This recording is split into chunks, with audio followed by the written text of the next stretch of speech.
Hello. Continuing to work on the bat monster. And I see we need to take more time to make sure that your face camera actually makes sense. What? Why does it not? I've got half of your head. Oh. Can you not see it? Okay, yes, but it also takes a minute. Oh, okay. We don't need all of it. Plus, I'm not pulled up to sculpt yet.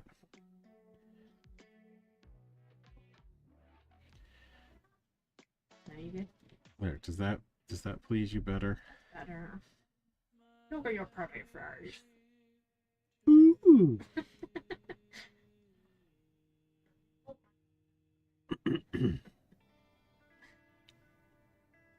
So do you want to talk about what you've got going on, or do you want to? Yeah. Bat Boy has been through a great many changes. Many changes. Many changes. I like his. I don't know. He looks like he's got coins on his eyes. Okay, yeah. Just needed to add some more mass to the sockets.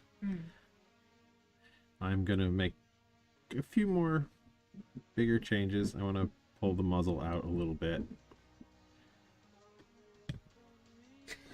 So his Careful now. I'll do what I want. Are you pulling his teeth off? Yep. Hi, Chew. Hello, Chewy.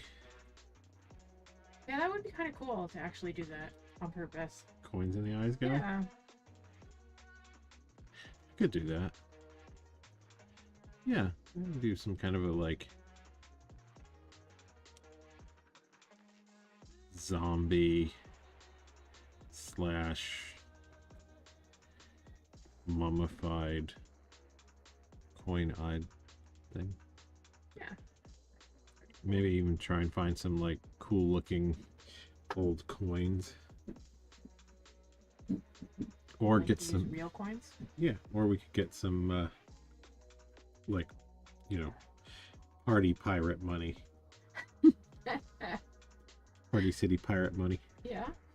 Yeah, that could be a thing too. So do you think you've got a clear vision of where you're going with this guy now? He's gone through some pretty major structural changes. Clear vision is a strong term, but yeah, I think we're headed in more of a direction.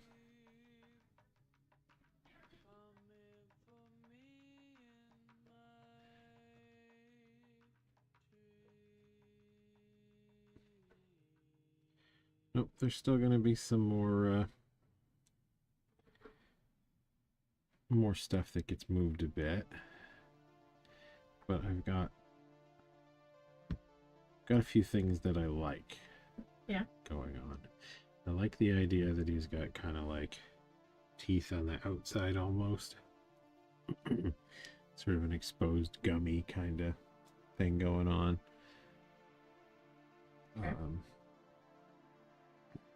I'm liking this kind of muzzle where it is.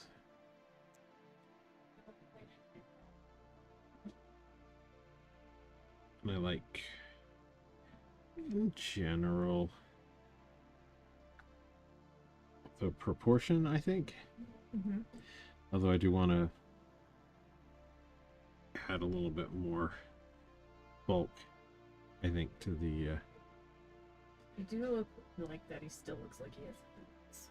Well, he's going to have boobies. Little boobies. He's going to have boobies. They're not big boobies, but...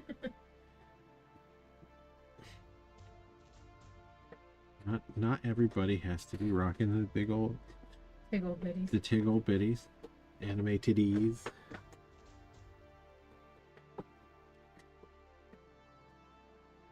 I do need to make a horrible, like, titty monster at some point. Because I do. Because I should. Because everyone needs one.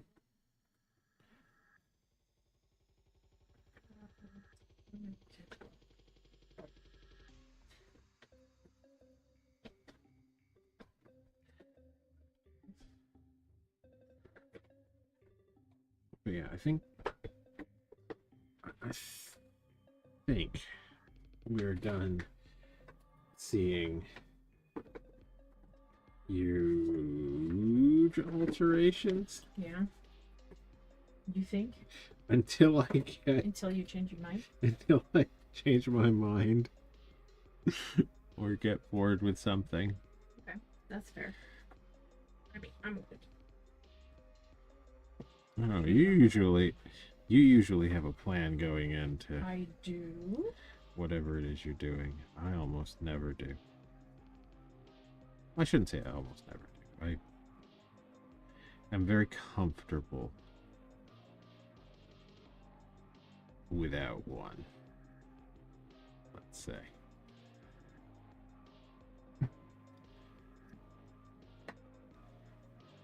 I always have the concepts of...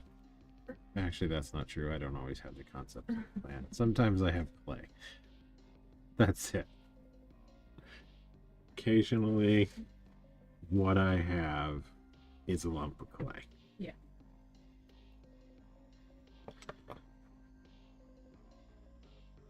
And that's okay. Put a happy little eyebrow over here.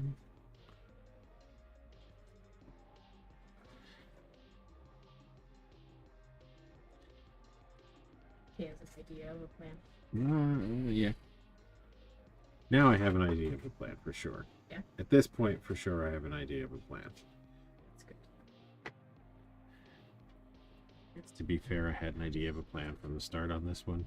And it's changed like 4 times. It hasn't. The idea of a plan has remained the same. Non-adorable vampire bat monster. Vampire bat monster of a non-adorable nature. Figure out that acronym. Or, I guess, initialism is far more likely.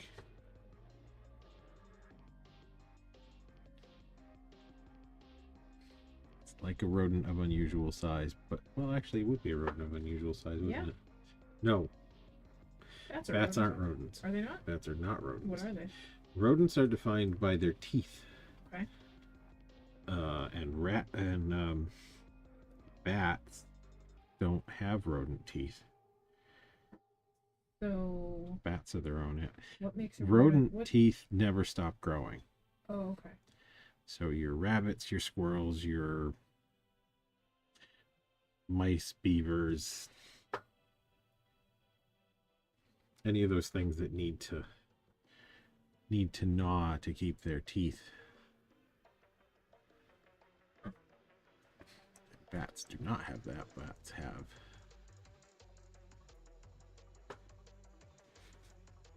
regular old teeth. They have a pre-planned number of teeth. Pre-planned number and length of teeth. Approved by the board. Approved by the bat board.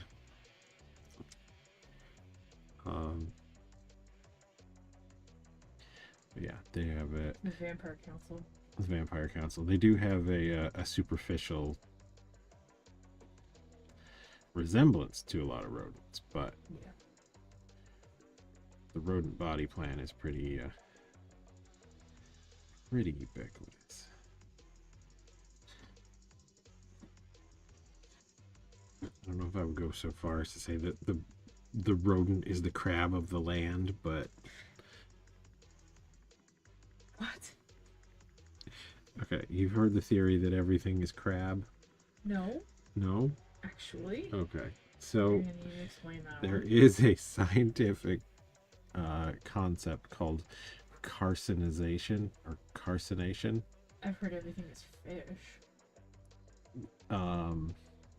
That's different. Basically, the things that we call crabs, Yes. that look like crabs, are from a whole crap ton of different genetic lineage. Okay. And due to the general efficiency of that crab-like body plan. There's been a lot of convergent evolution. So a lot of stuff has become more crab-like or passed through crab-like stages. Really? Yeah. Nope, did not know that. Yeah, so crabs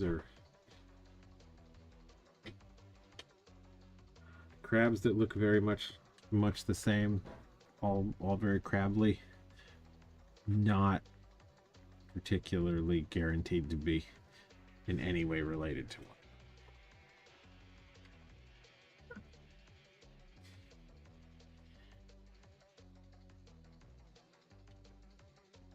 And rodents are pretty standard issue animal.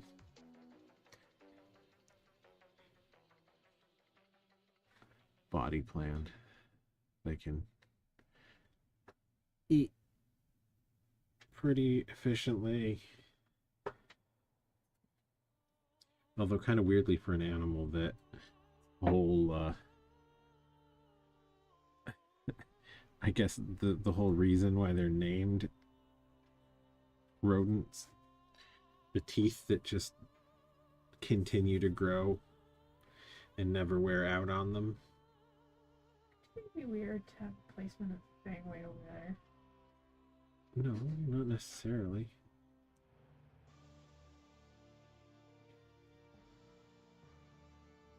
No, it's not an asymmetrical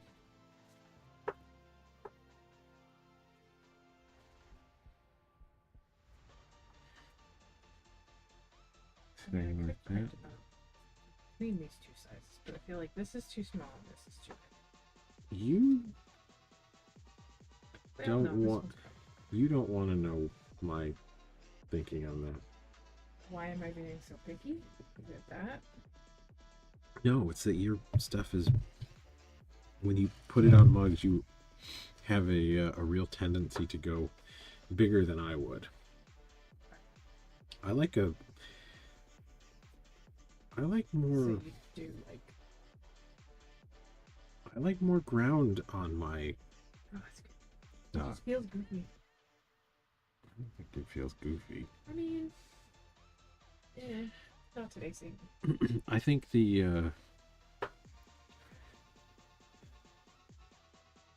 I think of the visual surface on something round like a mug as being smaller than you do. Okay. Because I don't really count you're counting right to the edge. Yeah, that's why When you're I looking tried to at it. remember to put the tape on earlier. Yeah. Oh yeah, like you don't even Because you if I just don't, then I screw myself over. you even just run over like natural divisions and stuff. But I'm mostly thinking like because the mug is a curved surface. I like a big bold. You do like a big bold wraparound texture. Mm-hmm. I'm more of I can see essentially 75% of this mug properly at any given time.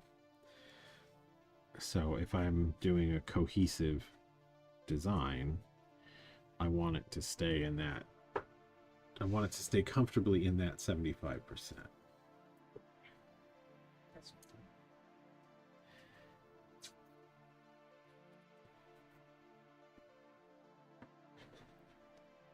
But you've seen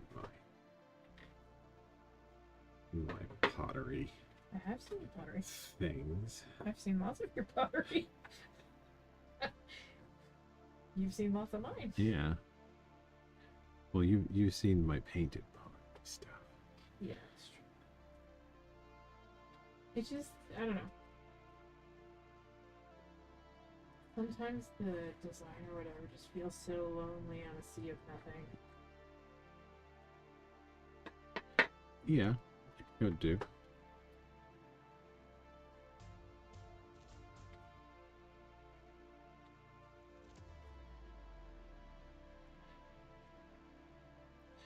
But I think we also approach the whole thing differently when we're doing it.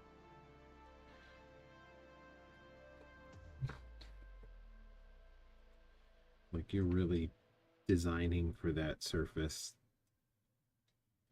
kind of wholesale, and I'm just doing a drawing on a thing.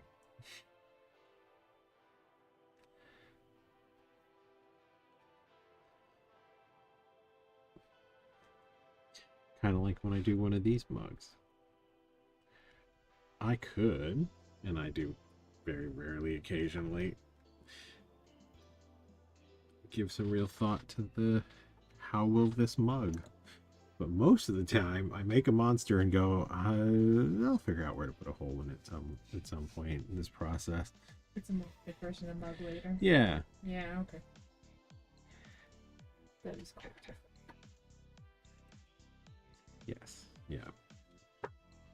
No, the way I figure it at my... If I really, really tried, really, really, really gave it some thought, and they're all a goal as well. No, if I really gave it some thought, I could make a mug that was reasonably practical as a mug. Kind of would be fine. Less than average goodness as a mug, and quite pricey.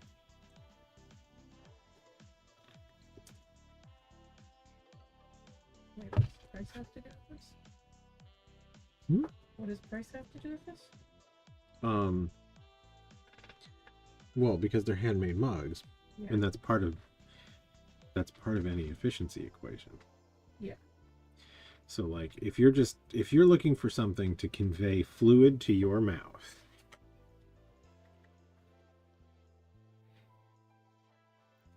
there are better ways than one of my mugs.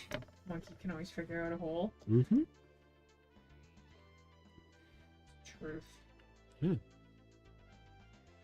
I know my way around a hole.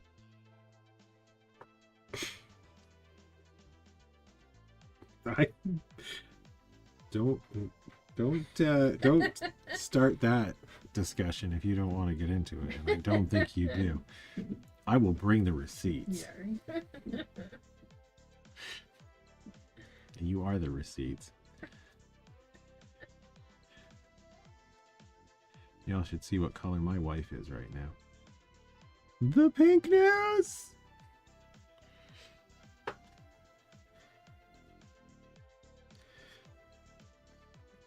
Unusual for me either, though.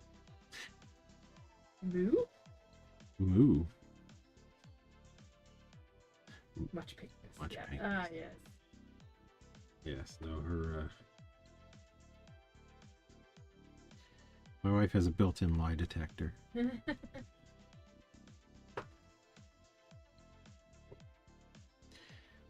Or she is pasty and changes color quite readily. I do.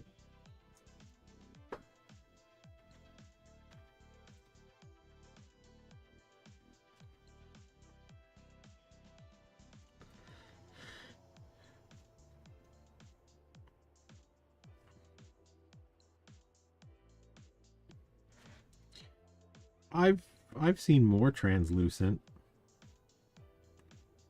My wife is decidedly pink in color. Rosily complected. Rosy.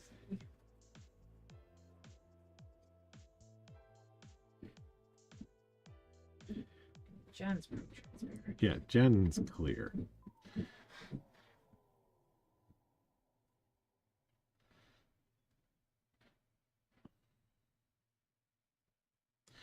At both ends, baby.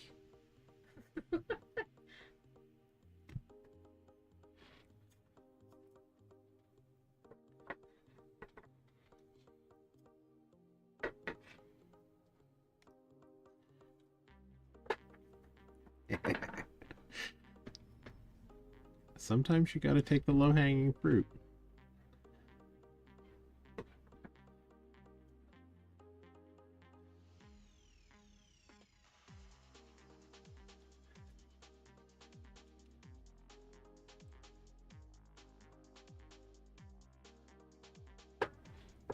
Yeah, I had one model when I was in graduate school that was fun to work with because she had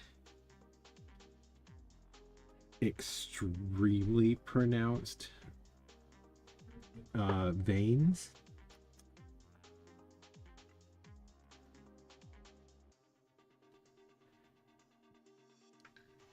Okay. For painting. And that's just always a fun, like, kind of color variation, I guess. Vein color?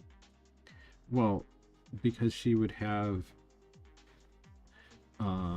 like where there was more heavy vascularization, you'd have like really warm tones in, like, you know, cheeks, elbows, all that stuff. And then she had pretty pronounced like bluish veins as well in different spots. So you had a lot of variation in terms of color. And it worked pretty well sometimes too for like painting purposes. She's actually the one that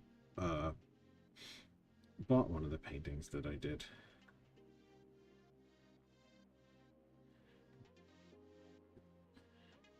One of the paintings that I did of her.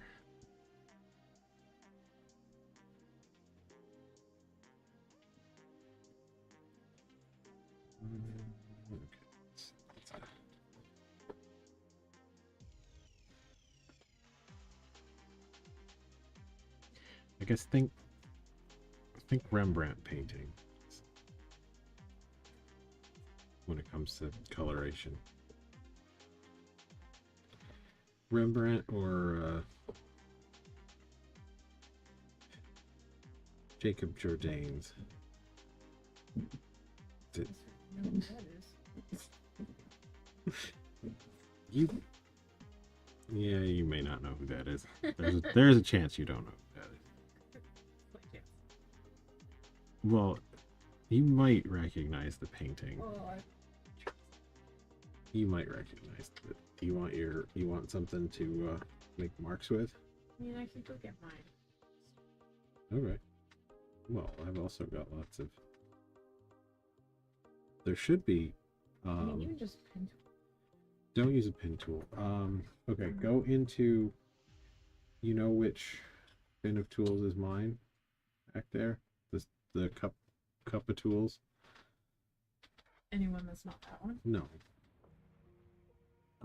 It's got the most prominent thing probably is that weird paddle looking tool, and the further back than that, right there, you should find a small pointed stylus tool with kind of a green. That's the one. That's been polished. That'll give a nice polished tip, and it's small.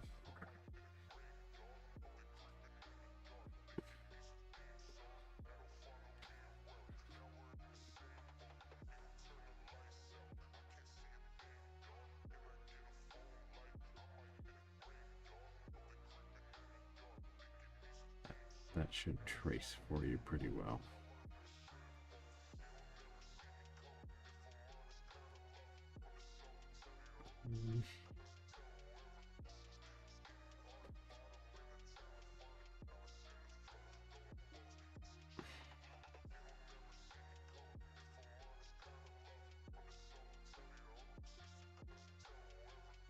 I don't want to do it this way today. Today we're not scraping, mushing. We'll do plenty of scraping today, but at the moment we're mushing.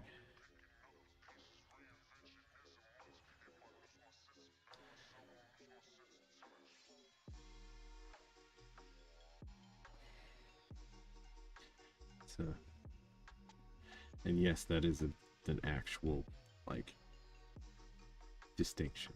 Oh, I think I say it's an actual technical term. No, it's not an actual technical. Maybe it is. I don't know. I wouldn't go so far as to say it's my technique, so I'm not gonna claim I get to name it.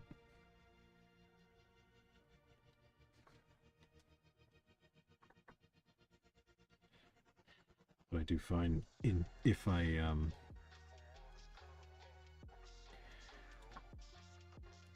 use the like a wooden tool or like a stylus type tool to push clay around, as opposed to a rake to kind of smooth and form it. At this stage, sometimes I get some interesting like texture, and it lets me kind of,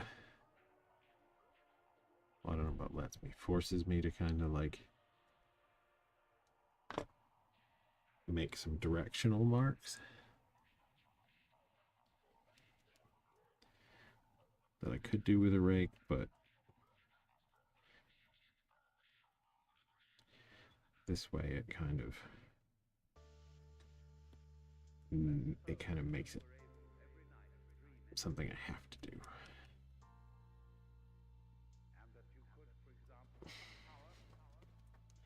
And they can be kind of informative to where I'm headed. Did you say Pepsi? Said Moopsie. I'll drink your milk.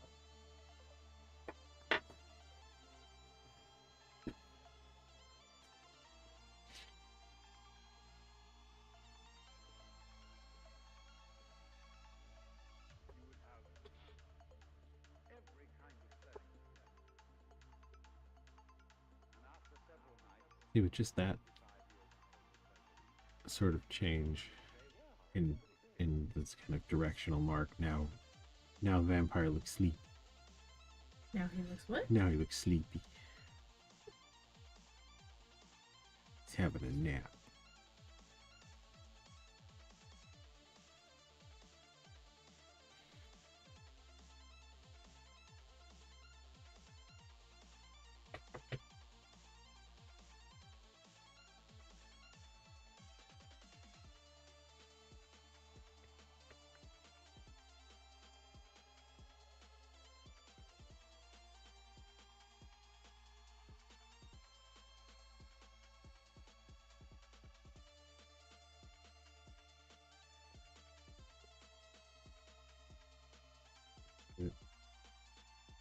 Kind of a weird thing. I haven't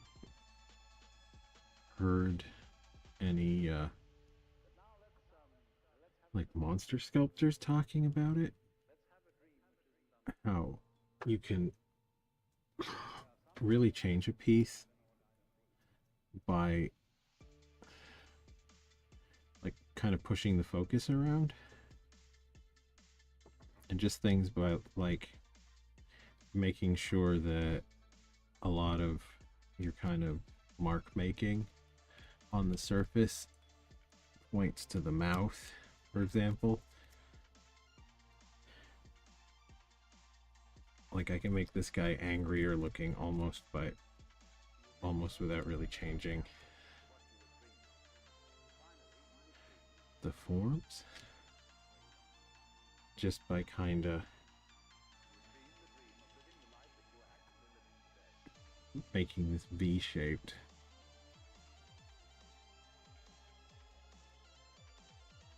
directional line.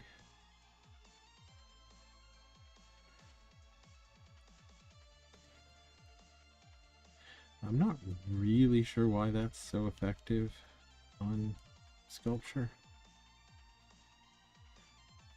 but I feel like it is quite useful. I think maybe that's a painter thing.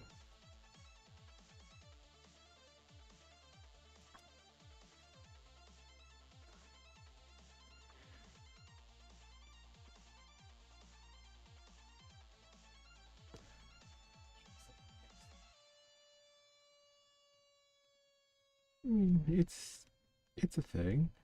Certainly, it's a thing.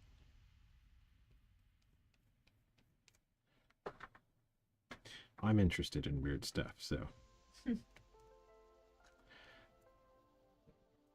have a very specialized set of skills.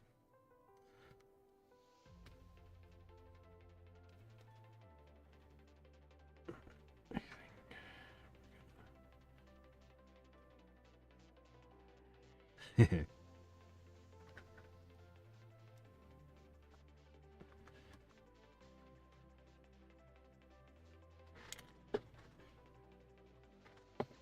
some teeth back in. Yeah, I'm pretty happy about that. Kind of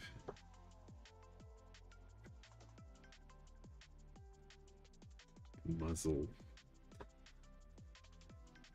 That degree of facial prognatism.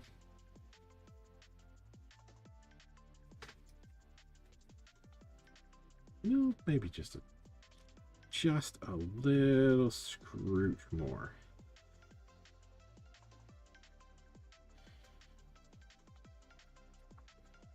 Just the tiniest little scrooge. What? The way the mouth sticks out.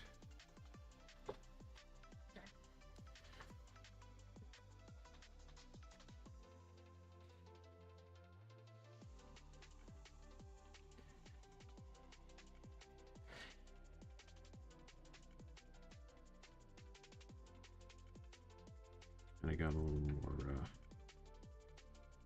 little more muzzle going on.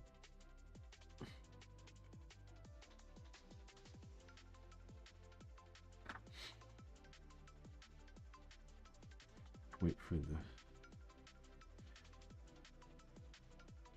camera to catch up so I can see profile on camera. Yeah, I'm pretty happy with that.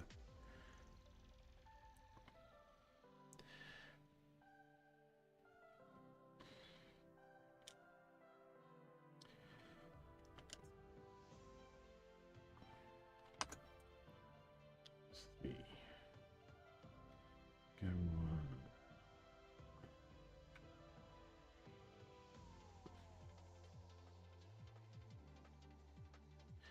I think I do want to keep kind of almost lizardy or fishy inward. He's got catching teeth. Catch-up teeth? Catching teeth for catching stuff. Generally with animals they have teeth for chewing, teeth for ripping, and then there's teeth for just kind of catching and holding on.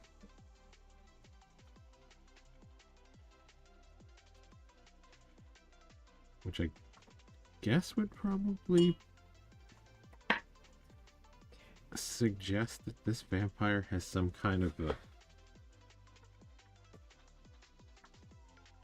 Well, no, it wouldn't, because they drink blood. I was going to say, it would suggest they have some kind of a gastric juice, external digestion kind of thing. But I guess if you only drink the juices, which vampires famously do, chewing isn't really... Yes. Munching. Yeah, they're more of a...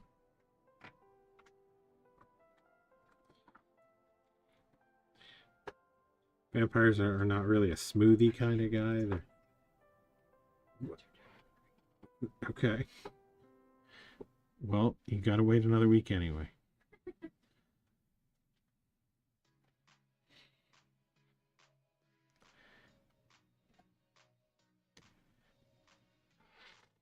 Still think my wife is not fully on board with one of my marketing decisions. But I'm happy. happy with it. We're being secretive. We're having fun with it. Or I'm having fun with it.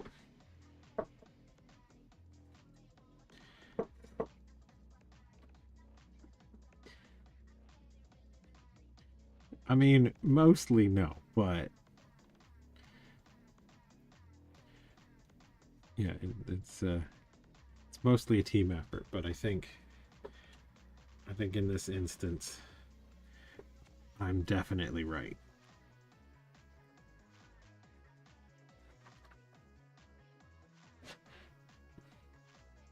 Okay.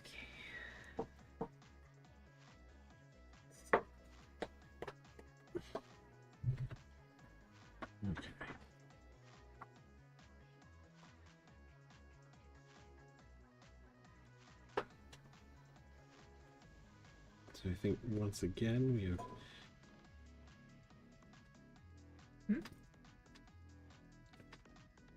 I think one more time we've reached a point in this sculpt where I am happy with general proportion and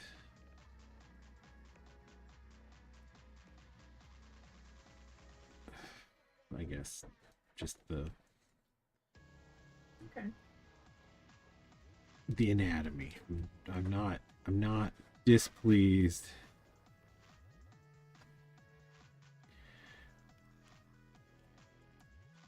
with the anatomy at this point. What I am displeased with is personality, as he has none. So we're gonna fix that. You can't make him cute though. No, I'm not making him cute. Well, unless your definition of cute is significantly different from mine. I'm not here to. It does. He's very nappy. He's having a little sleepy.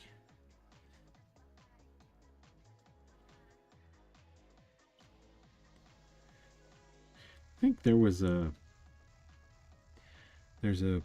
pretty famous death mask of Lincoln that they did that's really interesting because they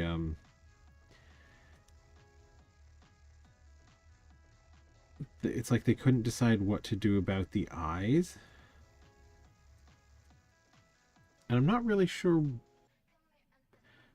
what that was all about, because death masks at the time were pretty well known to be a thing. It wouldn't be something that people were uncomfortable looking at all. Like now they're kind of a creepy thing, I guess, but at the time they were pretty fairly common. But maybe because he'd been assassinated or something, they weren't fully to terms with the deadness of the face. So you'll see versions where it's got where the eyes are closed and quite like because Lincoln had quite pronounced eye bags. So like there's a lot of like wrinkly loose skin, and then there's some where they like basically just went in and scooped the whole eye area out so that it looks more like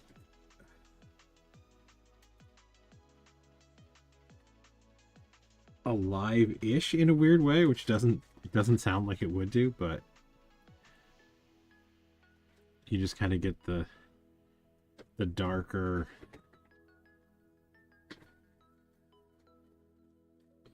the whole mass of the eye is a thing, and it's just weird because there's versions where it's all different varieties of scooped and different varieties of, well, we kind of tried to sculpt-ish in, but maybe not so well all the time.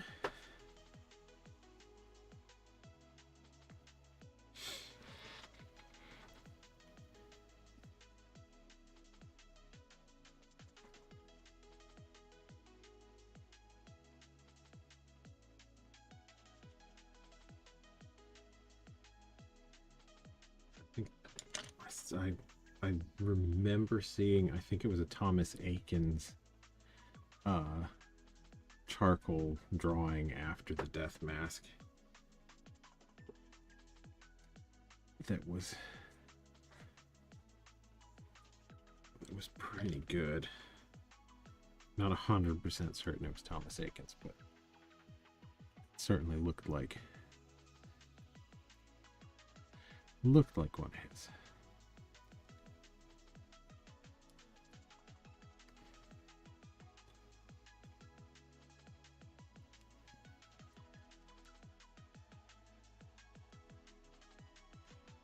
So let's see. Let's push.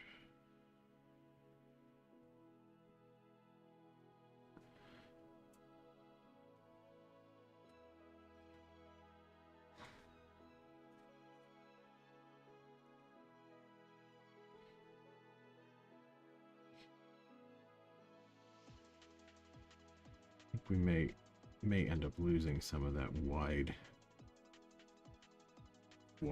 mouth that I had originally planned.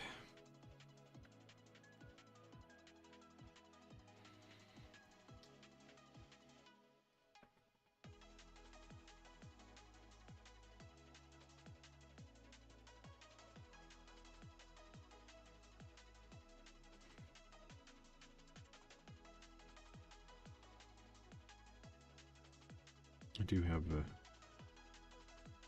a reference that I'm looking at right now. It's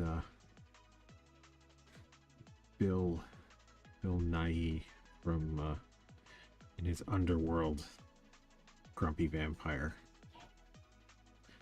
thing. In his grumpy vampire Underworld era.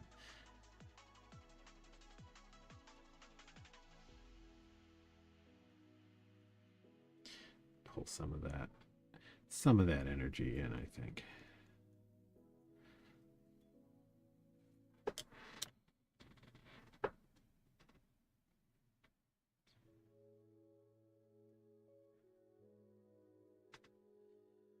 Yeah, it also just occurred to me today that as it is nearing the end-ish of May, that next month is Pride Month. So I should do something fun for Pride Month. Bill Nye the Science Guy.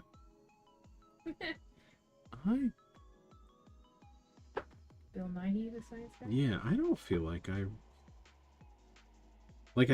would definitely recognize him, but I don't feel like I remember what Bill Nye looks like. In a weird way.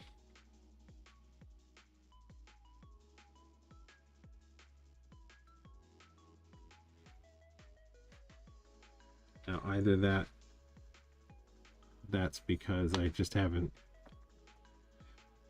seen pictures of him in a bit, or maybe he has kind of an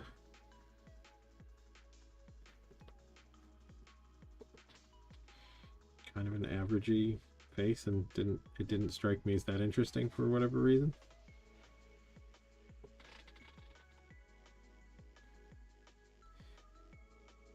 My brain has a nasty tendency of offloading certain kinds of information, and not interesting faces is definitely in there.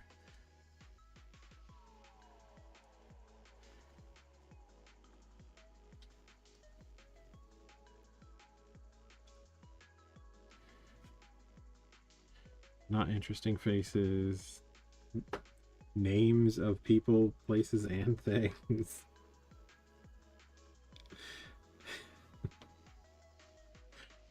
All that stuff just gets ditched. we have only so much room for data storage. And we're apparently not using it for that.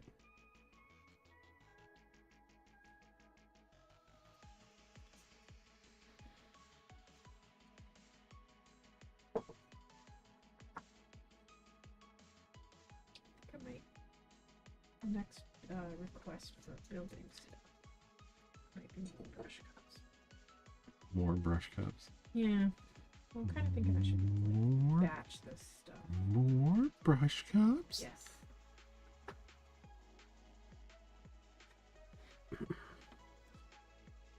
Sorry, I meant for that to come in come out in a significantly more gruel kind of tone. Okay.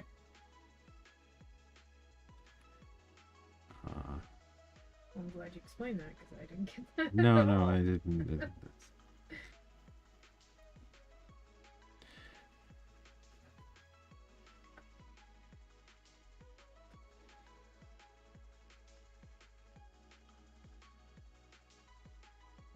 These guys are Well, I can do more of those. we should put They are usually weirdly popular. But, well, maybe it's not that weird. I guess there's a lot of creative, crafty people at the markets we go to. It's almost a little like there is something a little incestuous with the market selling infrastructure. I'm gonna need you to explain Like that. there's a lot of buying around the event. Okay. Where like you sell stuff to vendors, other Oh, vendors buy stuff from other vendors. Yes. There's A lot of the people go to these things because they do crafts. Well, hell, I mean, Phaedra, who's right next door to us, Comic-Con, I now own a purse and a fanny pack, Yep. and then Chewy's got at least two bags. purses.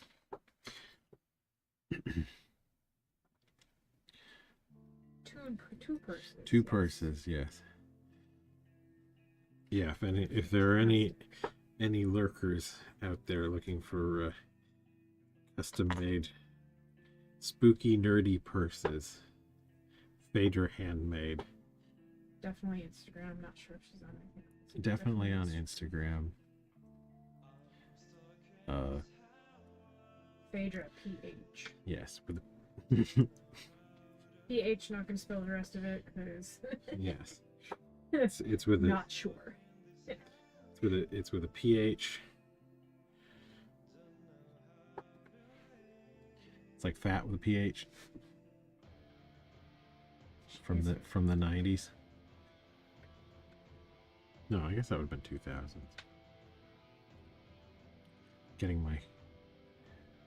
Okay, old man. Getting my goofy slangs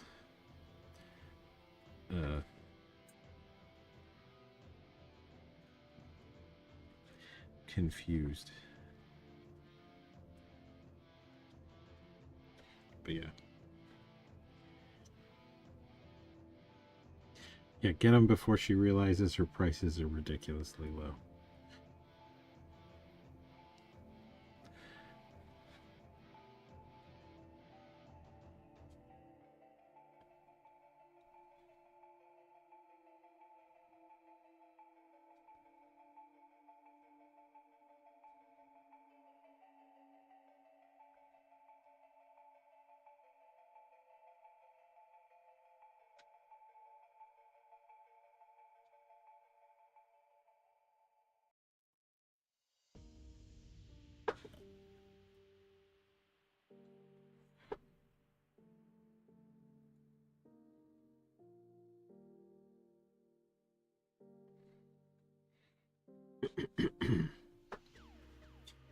she is fantastic and has terrific taste in Simpsons quotes.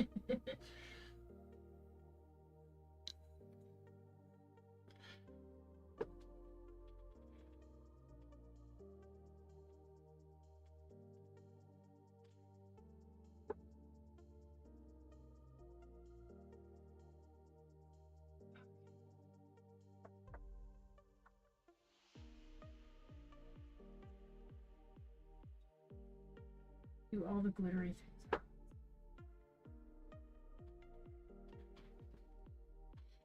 It does. I'm not. I'm trying to get better at this whole batching. Well, I'm also not sure that it entirely matters and or helps as much as you might think. Well, no, it's to keep. Well, because I don't think you if can I can- smush the glitter stuff right together either. No. It's not just that, but it's also my process. Yeah, your like, 'cause process the process of painting is a these process. two is basically the same. Yeah. I want to add a cemetery. That can also be Which basically. things do. Also basically the same. Okay, two cemeteries.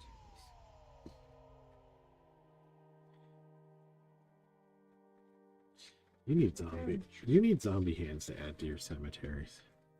Yeah. Good. No, I don't need any trees. Oh, wait, yes I do. Yay.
Meaning to do something. Nearly forgot. I saw a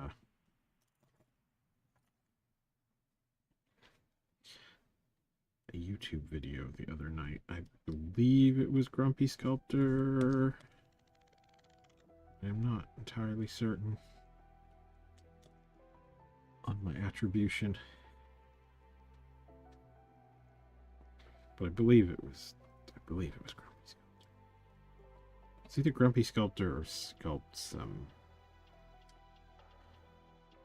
What are you talking a technique that I saw, kind of micro technique. He was saying that what he liked to do is when he's building up at this stage, he likes to kind of keep a little lump of clay with a little like rat tail on it going. about?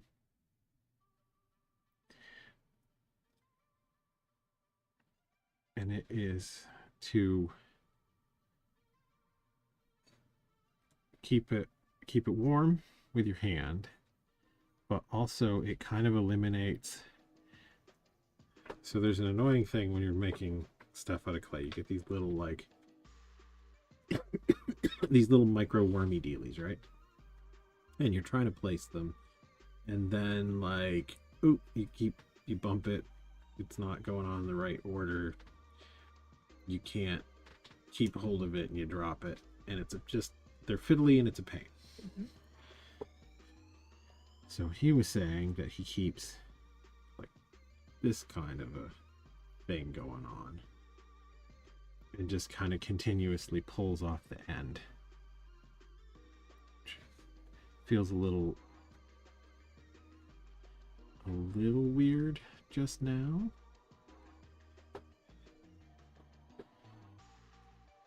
Because I usually grab little bits and kind of stick them. But I can see where this would be very useful. Maybe it keeps it in the right hand. I don't remember. But I meant to try it because I could definitely see the utility.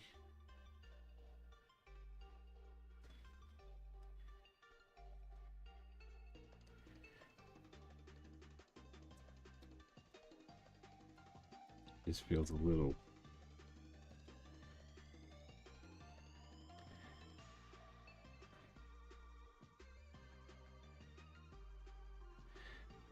awkward at the moment.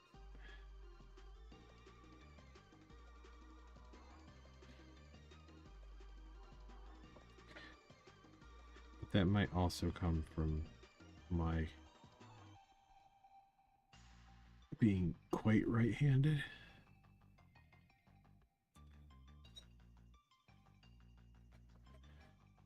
Not really.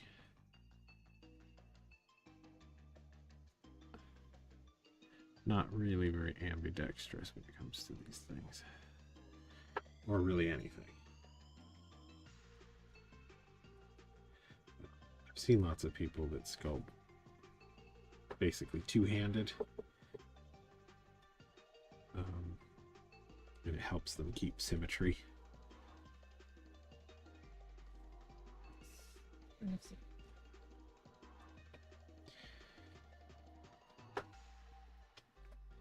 Which is definitely, I mean, that's definitely a thing that one could do if you're, especially if like symmetry is a problem for you.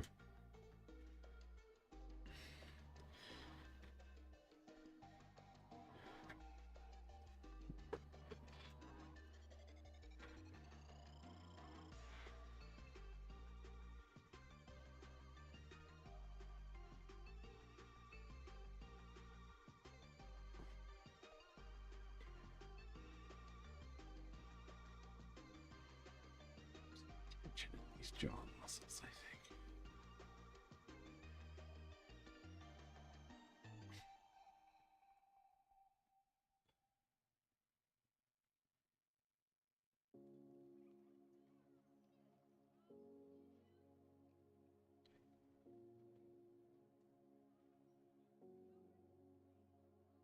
Right now, mostly what I'm doing is I'm looking for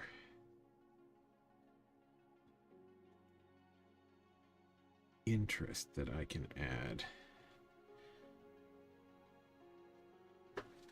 to the sort of the basic outline figure.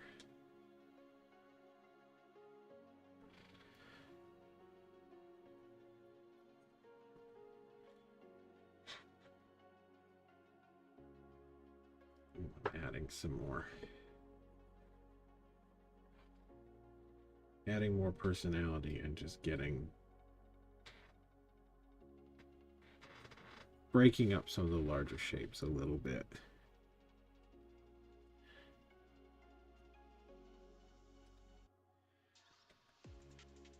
To make stuff more visually striking.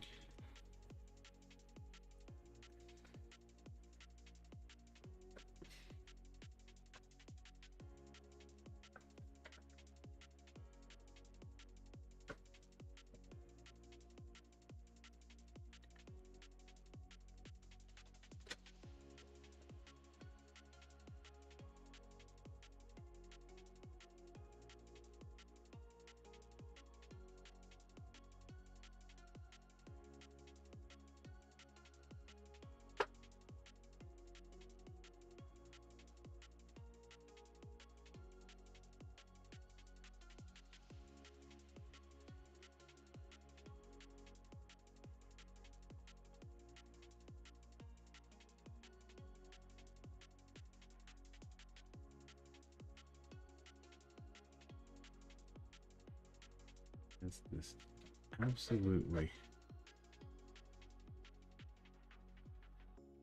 stellar, like, bitchy little pout going on. Like, it's like kind of one of his go-to faces for acting. Mm-hmm. He made really good use of it in Shaun of the Dead. It's it's great. I mean, yeah, he's usually very entertaining, but Yes.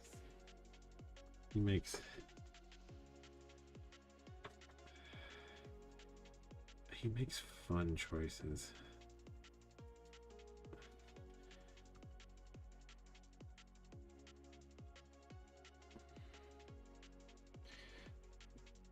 Also sort of commits to the choice, like that thing that just happened, just dropped my little.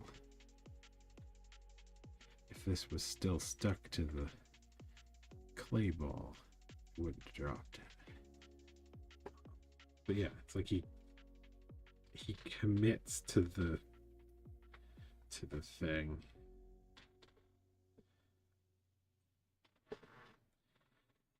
Like the somewhat grumpy, pouty expression, and just kind of holds it for almost an entire performance with modulation.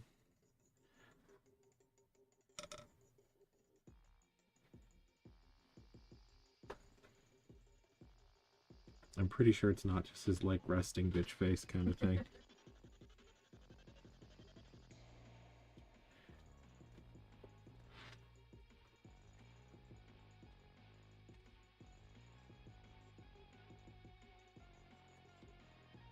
I suppose it could be. I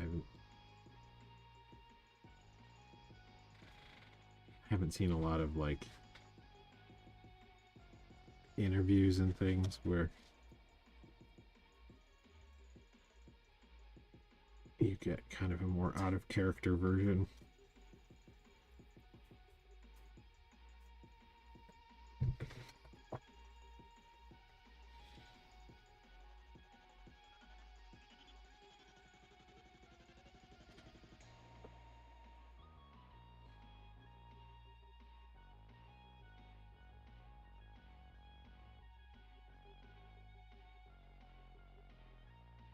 That was have we checked the YouTube chat in? I've got it open. You got it open. Nothing I need to know about. Nope. Okay, good. Today, Satan. Not today, Satan.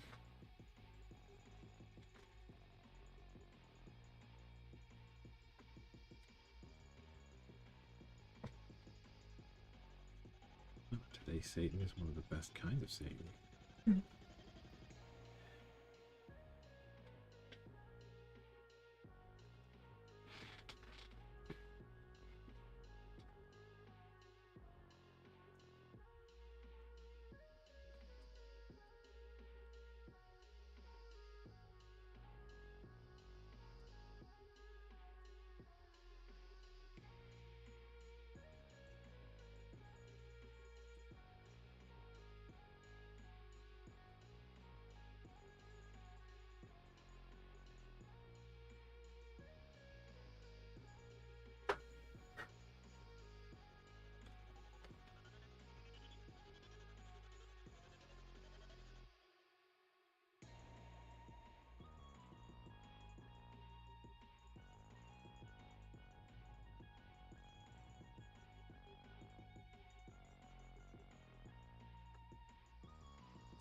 Before I go too much further, probably time to slam in some eye forms.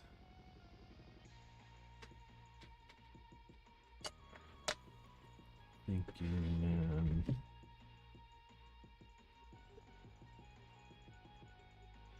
I'm thinking a relatively smaller eye today.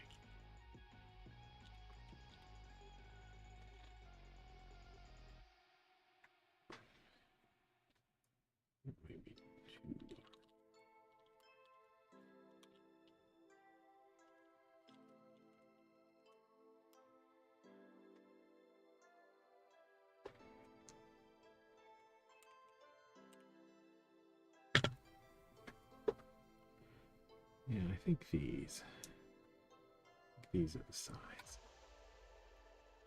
Just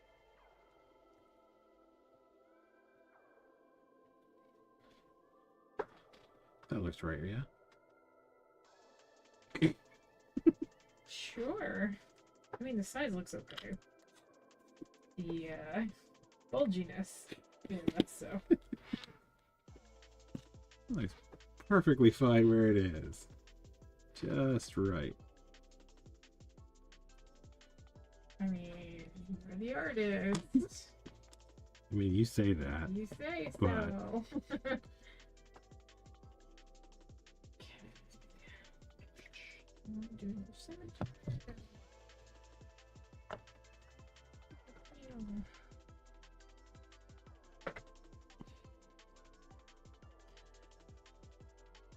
Gotta be careful with that sort of thing. What sort of thing? The what could loosely be interpreted as tune noise making. Sausageman got got in trouble on the YouTubes for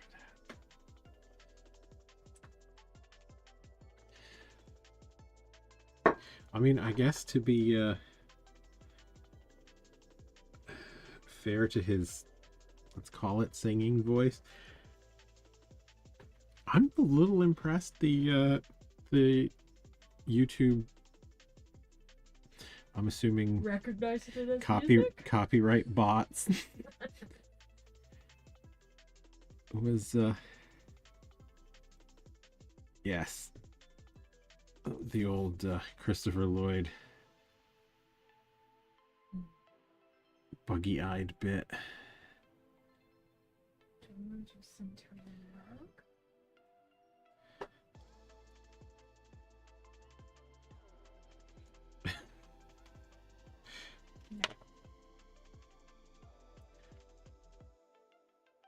Christopher Lloyd seems like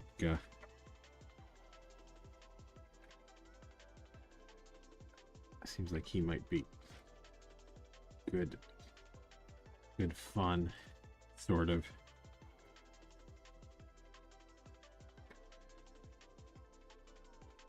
Have it on some small authority that he's operating on absolutely no fucks. Yeah.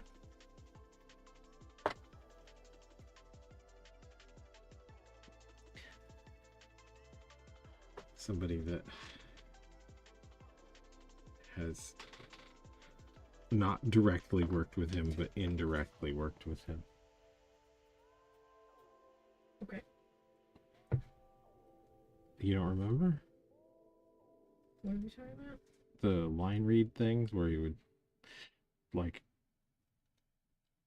need to be kind of woken up in the mid voice acting bits and What was this from? munching on peanut butter in between takes. You don't remember? I'm not gonna say it because I don't want to get anybody that we know busted for telling. But you know who we were talking about. I mean, who else works with voice acting that we know? We know? Yeah.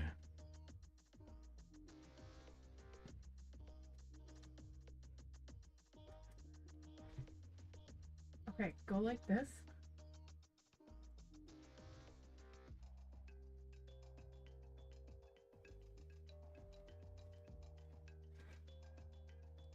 Okay.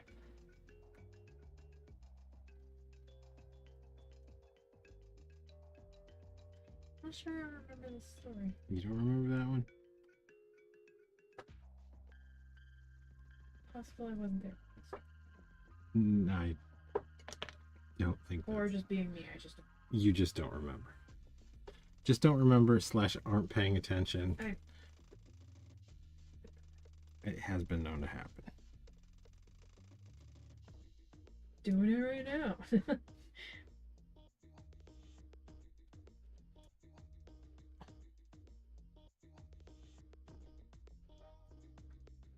It's amazing.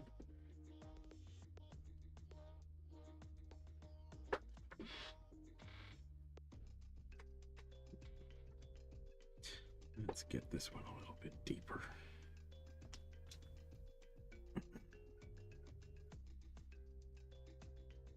Now, let's just see if we can just shove it in.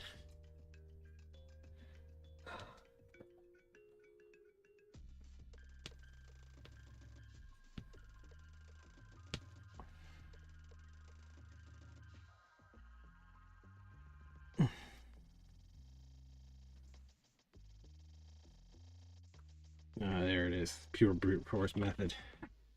Works every time. 20% of the time, it works all the time. Good odds.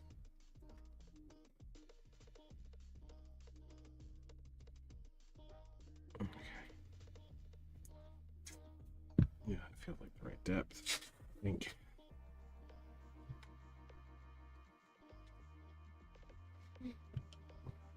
Eye form placement is still something that takes me a bit. A tendency to muck it up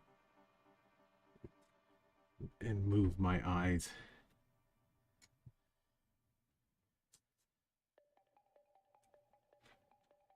Have to move my eyes around. Even when I don't do things like this sculpt where I just straight up decide to change it.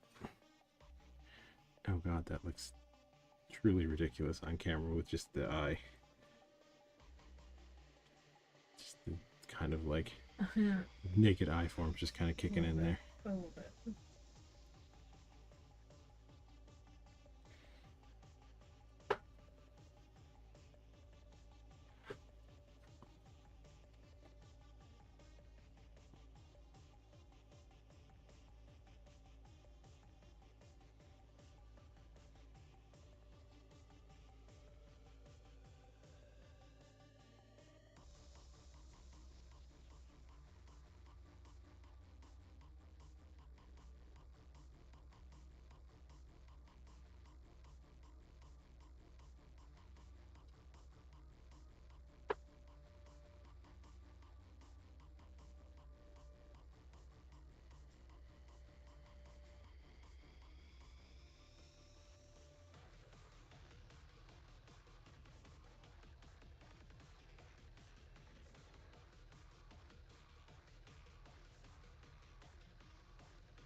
From now until the end of all time. That's how that goes. What do you mean? When you're making craft type stuff for business purposes, you will always have so much painting to do.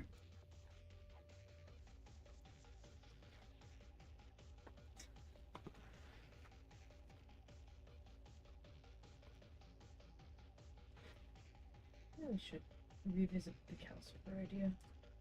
Probably.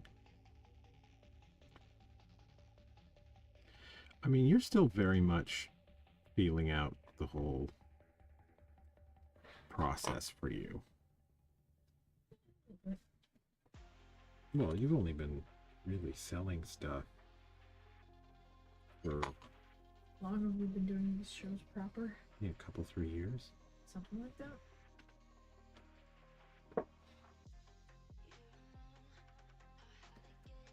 So you're just beginning to get into the like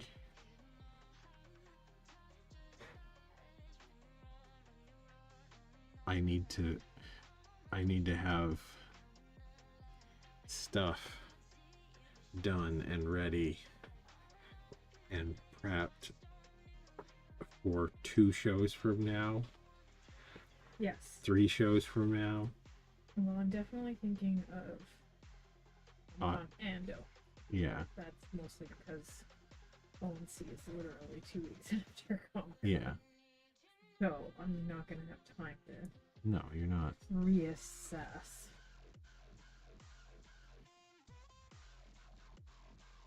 Like I'm kind of leaning heavier into the nerdy stuff, Mm-hmm. but a lot of these things, it's not that far behind. Well, like I said, you're still very much adjusting to that. I would assume within another year or 2, you'll start thinking around like December. You'll start to be like, oh, okay, now I need to get stuff. I don't. Oh, you don't think that? No, I don't.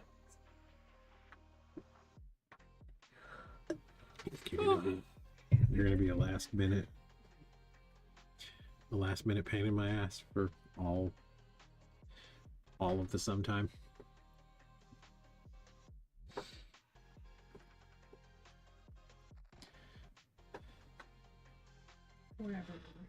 Forever? No, I don't think that will. I don't think that'll be the case. I mean, I'm sure it'll be somewhat the case, but like. Always, yeah, always a pain in the ass. Well, always a pain in the ass for sure. If I manage to figure out this whole process, I'll just find a new way to be a pain Yeah, in the ass. you'll find other ways, but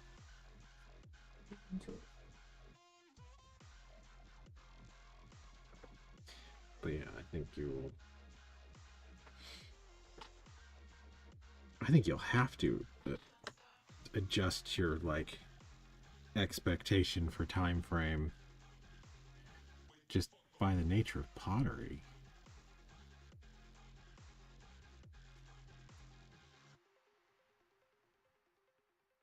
Like, you're just lucky we're an electric kiln. We're an electric kiln family in this house. Well, can you imagine doing like a gas kiln or like a giant kiln that you only fire like once a year kind of thing? Yeah, or like Yeah. a quarterly firing kind of thing. No, that's great. I don't know too many people that did like an annual fire. Okay, I was being. I know that is a thing that does happen. Some of the big like wood fired, like the step kilns.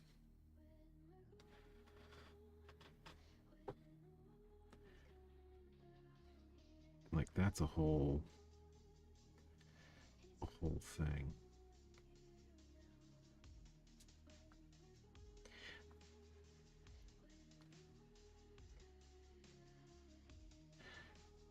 Can you imagine the shape you'd be in if you were trying to guess what you were making for shows at least a year in advance? I would be so annoyed. That would be no fun for me. I think that's when it would cease being. That's when it would cease being fun? Yeah.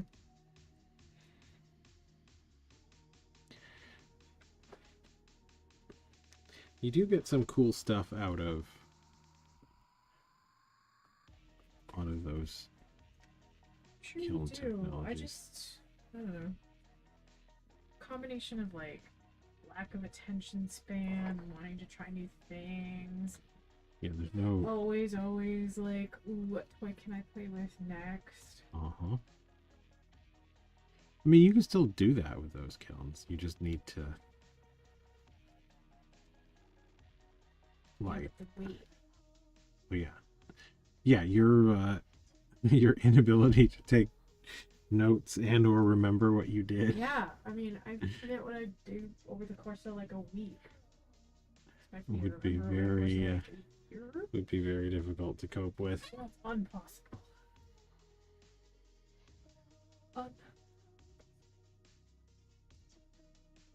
Yeah, I wouldn't mind. I wouldn't mind throwing a couple of pieces through a big wood or gas fired kiln.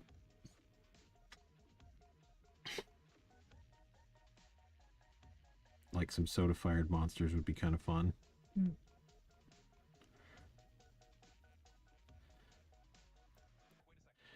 That is what? Oh, just got an email. Canada Post strike confirmed. Okay. As of today, okay. Strike is confirmed.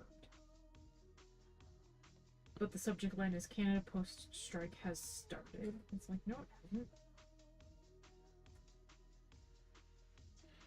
It's gonna start tomorrow. Or, I guess, Well, it's a 12 good. a.m. Friday, so that's midnight. It's a good thing you heard about that before it came up. Sucked to have a bunch of people's orders in. Well, it especially Look at sucked. me being a good business daddy. Yes, and it especially would suck because that's not even like On the ball. I'm super on the ball on this one. most of our collectors are from the States, so Canada Post is not even there. Well, yeah, my concern was like as long as I cut it off before it crossed the border, because like once it crossed the border, if they want to strike, it didn't matter. Yeah, but like that's not even their post office. That's not. They got no. Okay, well, the issues being caused by them right now currently vastly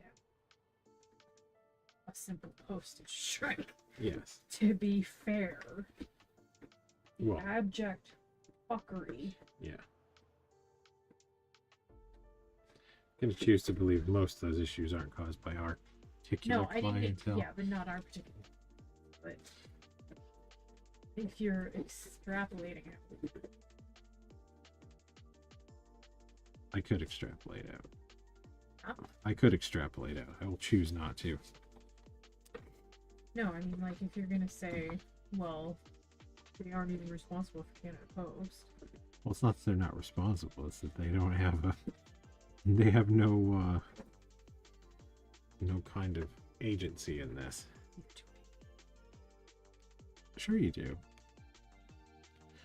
You're a Canadian voter. Okay, so my analogy does stand. Well, yeah, but like you could call your MP and Yeah. and say do whatever the Canada Post wants. Do whatever they say, man. No. I actually don't know what the dealio is in particular at this moment, other than Canada Post is not. Vastly, they're trying to run it like solvent? a company, and it's not doing a very good job at that. Well, it wouldn't do. Because they have to provide services that don't. Yeah. That are making services, which is weirdly how capitalism works. Capitalism. Sorry, what?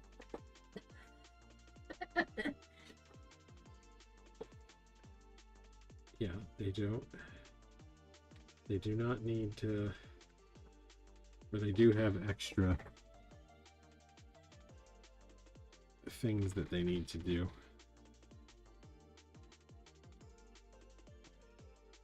I mean, is the suggestion that they should stop doing post it's things? so they want to be able to like fire people and not give them. Well, yeah, There's a bunch of stuff. That's what the union is concerned about, but like, well, no, that's what the company wants to. Oh, the company wants to. It's to like, they want to have part-time people instead of full-time, and probably not hire them on for as much, and pay people less. And I guess one of the things they're talking about currently is not delivering mail every day. So cutting back to like 2 days a week or something like that. I mean, that could. I guess the argument could be made for that, considering that mail is not. Well, as ever, it's a race to the bottom. Well, but mail is also not the thing that it used to be. No, exactly. The And that is part of the problem.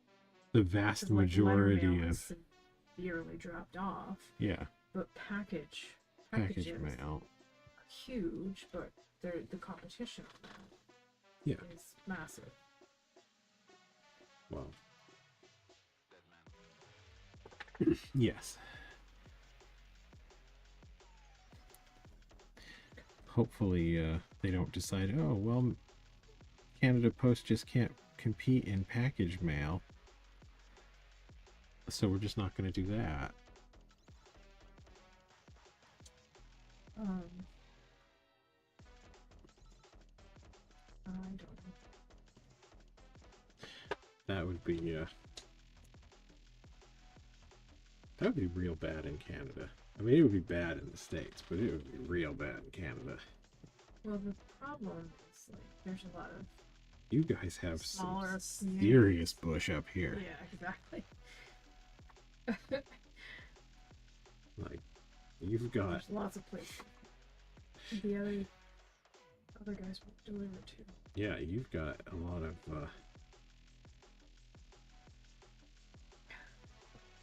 of super inaccessible remote, which is part of the problem. You could call it underserved or over remote, depending on your... Yes, massive tracts of land. Yes. Massive tracts of primarily frozen Yep. uninhabitable for like 90% of the year land. Yep.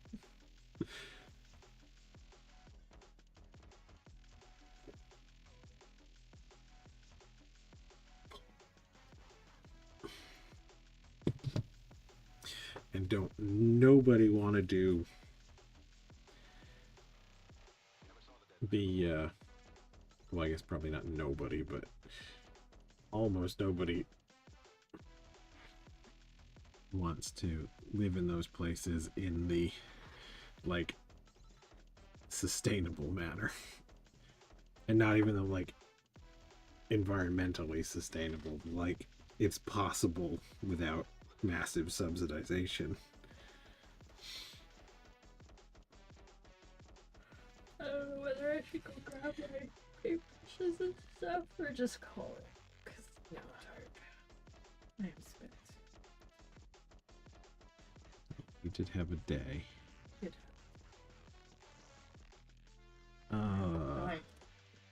Did go outside. Yeah. Done enough on the face for the minute.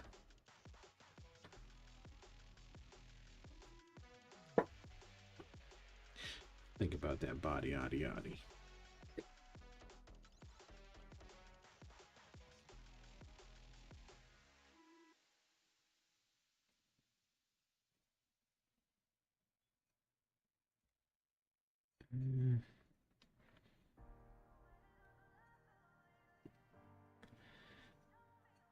Suppose I should consider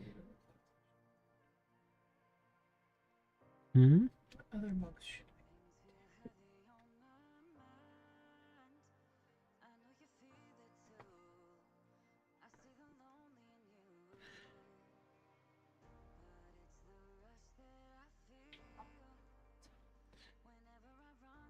You and your glitter.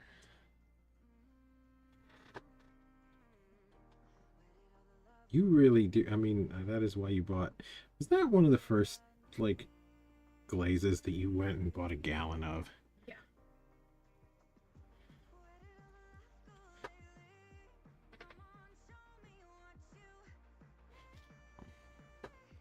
Just straight up went yes. Glitter 100% all the time. Yes. This is how this is my whole personality now. It's glitter. Goth glitter. Yeah. Goth glitter is the best.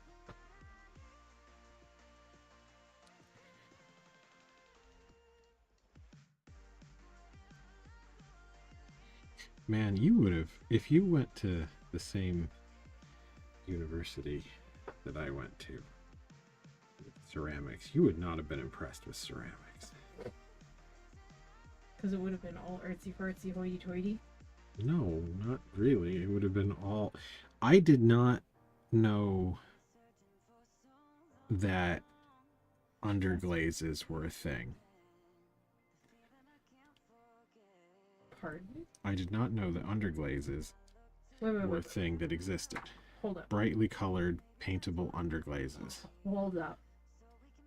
You took ceramics. I took at university. I took one semester of ceramics. Okay. Let's be. Okay, but still, you took.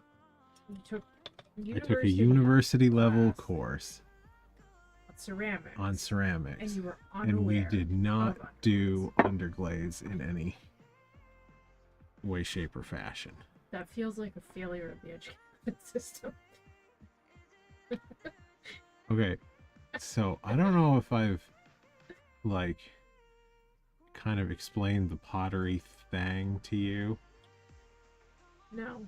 Okay, so in relation to what we're talking about right now, yes. I don't think you have. So story time. Alright. For millennia, time immemorial, pottery was basically, it had two kind of tracks, right? It had make a bottle to put your gin in, Okay. and do it quick and do it simple, and with cheap materials for the glazes. So you had production as opposed to not just production, but practical pottery. Sure. And inexpensive, like soda firing, salt and ash glazes, very inexpensive materials. Pretty much. What? Did you break the internet again? Oops. Why are you like this? Why does it do that? Okay. Because it's Spotify, and you know that it does that. Like, it hits the end of the playlist. Yes, and instead of starting the playlist over again, it just pops into shit. something else. Yes. Yeah. Which you have known to be a problem since forever. So, how long is your playlist?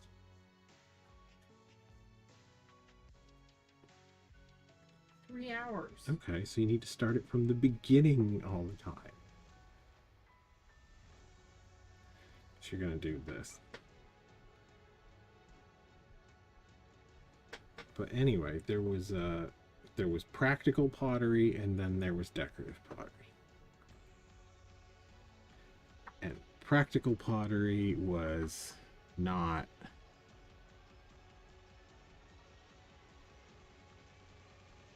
what most kind of art potters were aspiring to. They wanted to make brightly decorated, pictures on it pottery, right? Mm-hmm. But that was really hard to do. It involved chemistry and like painting stuff in multiple layers, tons of firings, very impractical.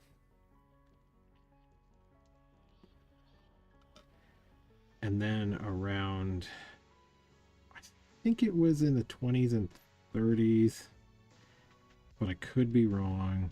Like 1920s and 30s, not the new ones. Um, not the new ones. Not the new ones, or the very, very old ones. Sure. They found a practical way to make brightly colored, decorated pottery that wasn't that hard.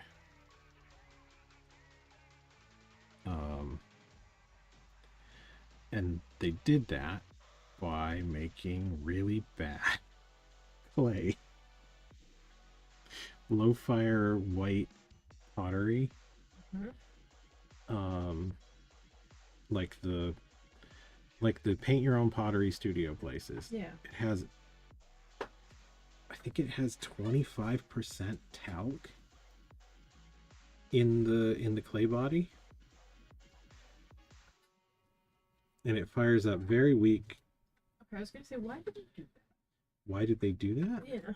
Because the brightly colored glazes can't be fired up to super duper high temps. Oh, yeah.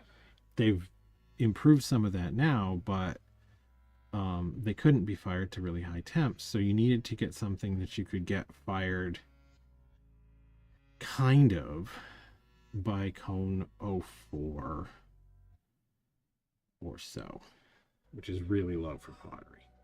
Like that's bisque fire range. Yep. And then all of a sudden you had basically a bunch of people went from, yay, we can do this easy thing that we've been wanting to do forever, to, you know what, that's actually kind of lame. We should be doing we should be learning from the people that were making pottery, like jugs and stuff. So the art pottery thing that was cool went from bright colors and illustrations to like traditional methods. Like, yeah, you can definitely push and pull those around a lot, but the idea of like doing a pot and doing painting on it, like what you're doing, mm-hmm. Not cool, man. Boring. That's lame stuff that anybody could do in a paint your own pottery place. Bullshit. But yeah, so when we were learning pottery stuff from people that learned pottery stuff in like the 70s, possibly the 80s, it was very focused on those sorts of techniques. Doing the whole brightly colored illustrative work, mm-hmm. versus, like abstract, the craft of the. Well, it's not even necessarily whatever. Abstract. Wouldn't that also kind of follow along art styles in other? No, well, sort of a little bit. Painting and whatnot, because like back when you'd have like super colorful modernist like pottery, at the same time you probably had like medieval oil paintings and illuminations and books and stuff too. Like go back to like my Olga and stuff. Yeah, well, yeah, no, but you you're did. Just talking like starting in the 30s. You did have. Well, that's the thing. Like you did have.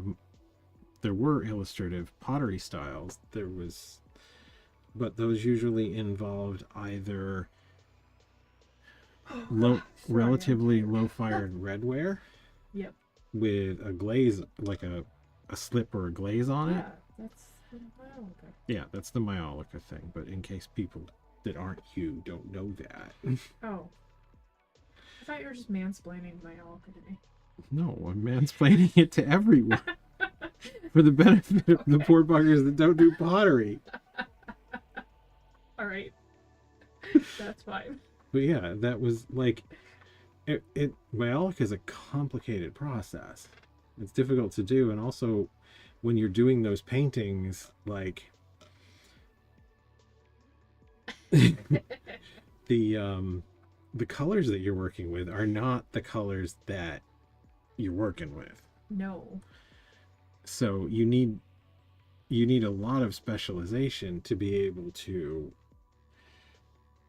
paint where pink is going to turn blue. And there were people that did it. There was art pottery styles that were done on porcelain. There was also like porcelain doll type painting. Yep. That was a thing. But that involves tons of steps, lots and lots of repeated low firings to get those to happen, and most people don't really want to be doing that.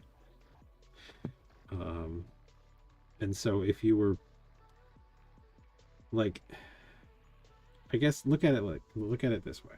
If you were a professional potter in the, say, 30s, 40s, making like cool, pretty pictures on pottery, you were in the same spot as painters in the 1800s when photography came along. This thing that took you years to learn how to do competently, now, to a certain extent, unless you're dealing with an audience that's like really tuned into that kind of thing, any idiot can do it.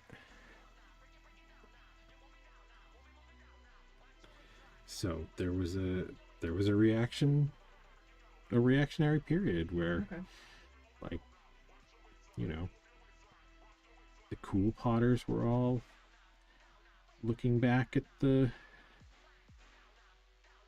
potters that were making like, okay, but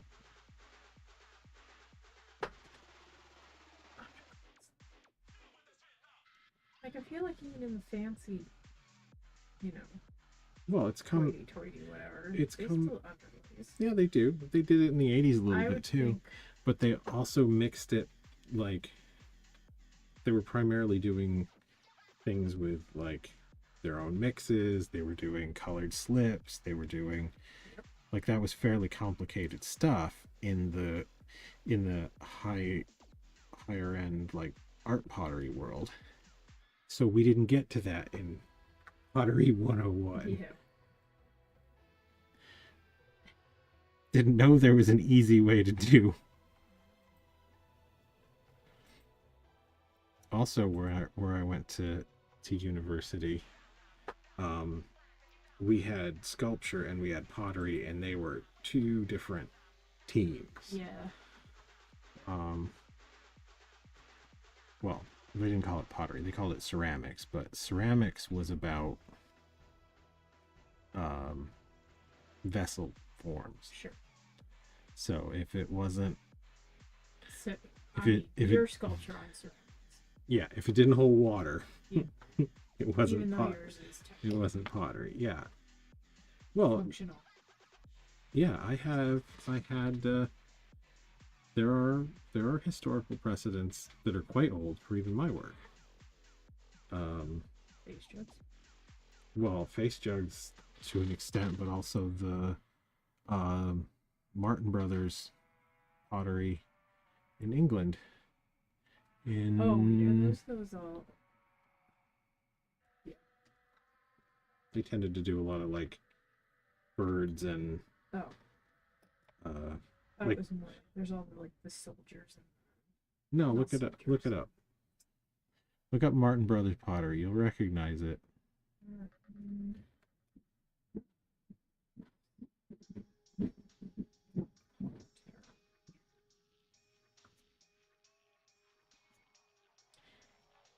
Yep, nope, that's not what I was thinking. No, Okay. no, you're thinking like the You're What thinking is like the Toby that? jugs. The one in the middle and the bottom? Oh, geez, that's not one that I recognize either. But yeah, you can see the resemblance.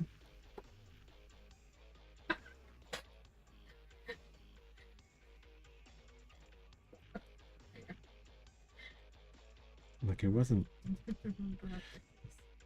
I'm not inventing anything. Everybody needs that. This is this is not new what I'm doing.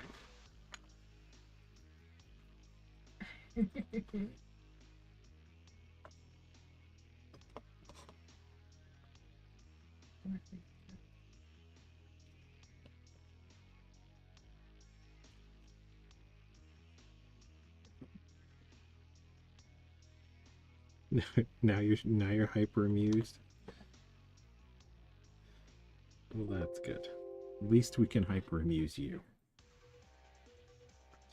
But yeah, this particular sort of work had very strongly fallen out of favor with most art potters.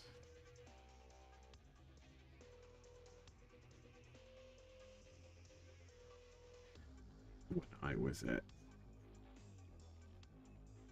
at university. Also, there's a good chance that because of my pottery instructor liked he was big into kind of decontextualizing the pottery form. So vessels. Okay, that is an atypical example. Just for anyone's. He's so happy. Just for anyone's. Anyone that knows Martin Brothers or is going, huh, what's the deal with them? That's an atypical example, but I'm not actually even 100% certain that that's Martin Brothers, but it probably is. Like it wouldn't shock me if it was. Just yep, it is. okay. It's a Martin Brothers creature jar with a charismatic expression. Charismatic indeed. I'm gonna start referring to all my stuff as creature jar with charismatic expression. Add a couple zeros to the price tag. Sure. But yeah, like my professor was making loosely defined vessel forms, mostly that had no practical use. And not to sound like a fucking hair product commercial, but inspired by nature. So I think the last exhibition thing I saw with his stuff in was stuff that kind of looked like great big giant empty halves of walnut shells. Lots of swirly, scrapey texture, oxides, and simple glaze stuff. So he may not have known a ton about, underglazes and that kind of thing. personally. It wasn't his deal. Be kind of like asking me to teach a painting course to a bunch of people that wanted to do abstract expressionism or anime cat girls. I'm familiar enough with the concept, but I am certainly no expert.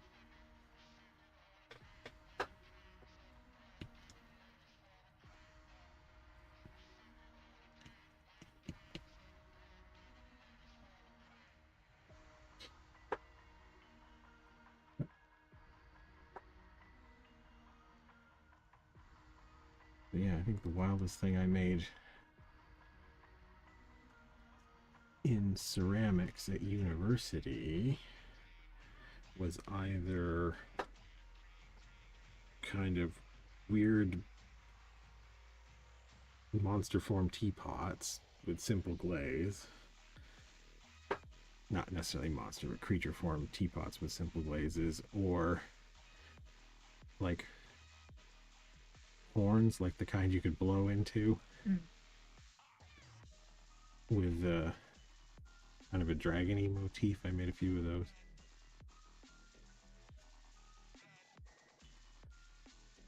Yeah, pottery trumpets sound kind of cool. Very Lord of the Ringsy.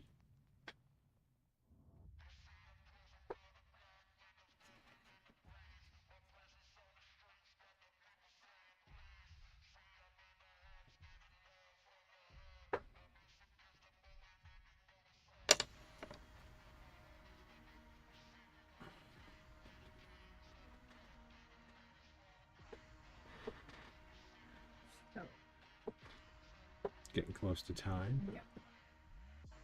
Yeah, 5 minutes. 5 minutes. Yep. Well, I think we're starting to finish establishing our basic forms.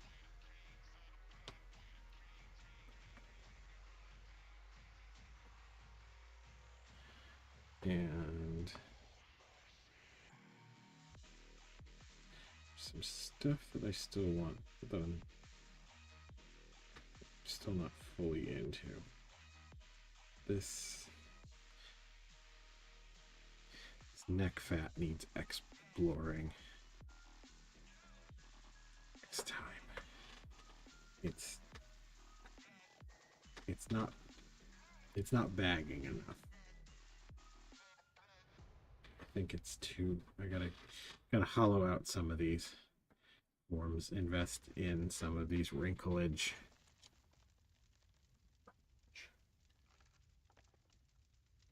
Let's just subdivide this territory. Okay. Is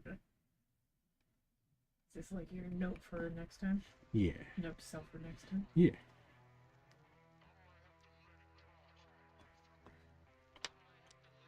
But yeah, I think we'll be starting to add some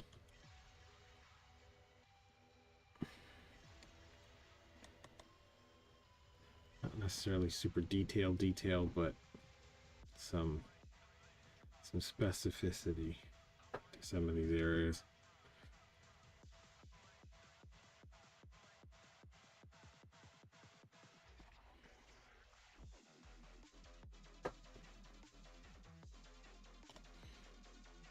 I also know I want some like real prominent. Well, okay. I don't want to say that I know that I want this. I know that I want to try some prominent kind of bat wingy vascular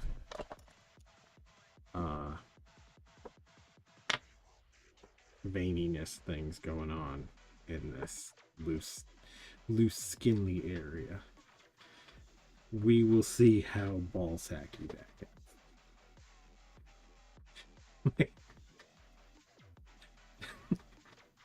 That might get real ball sacky. Is what's happening Okay. here. That might get. 2 balls? That might get. Yeah, that might get an NC-17 rating for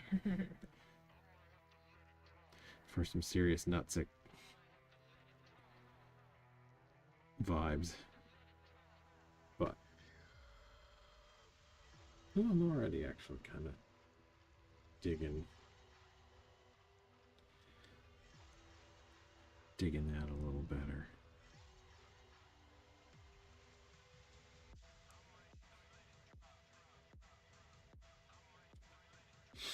Yeah, experiment with that. Possibly think about adding some like hairy, wispy. Wow, we're really speed running the ball sack thing, aren't we? Yep. The more I think about the things that I'm You just really thinking wanna go about, there, it's don't you? like, man, that is just everything ball sacky. It's what's planned. So we're gonna go to full testicle town, and then we'll probably bring it back. Okay. Is what's probably gonna happen. Because yeah, I don't know. I have no more sense than that. Night, Chewy. Oh, it's time. Yeah, it's time for us to bugger off. Next week, Tuesday is a for sure. Thursday is a, let's call it a probably. Yeah, Thursday. We can load in if we want. We're not gonna. We might. We might. We might. Okay. Okay, so Thursday is a maybe. Tuesday's a or a definitely. Yep. All right, later, folks. Bye. Not sack.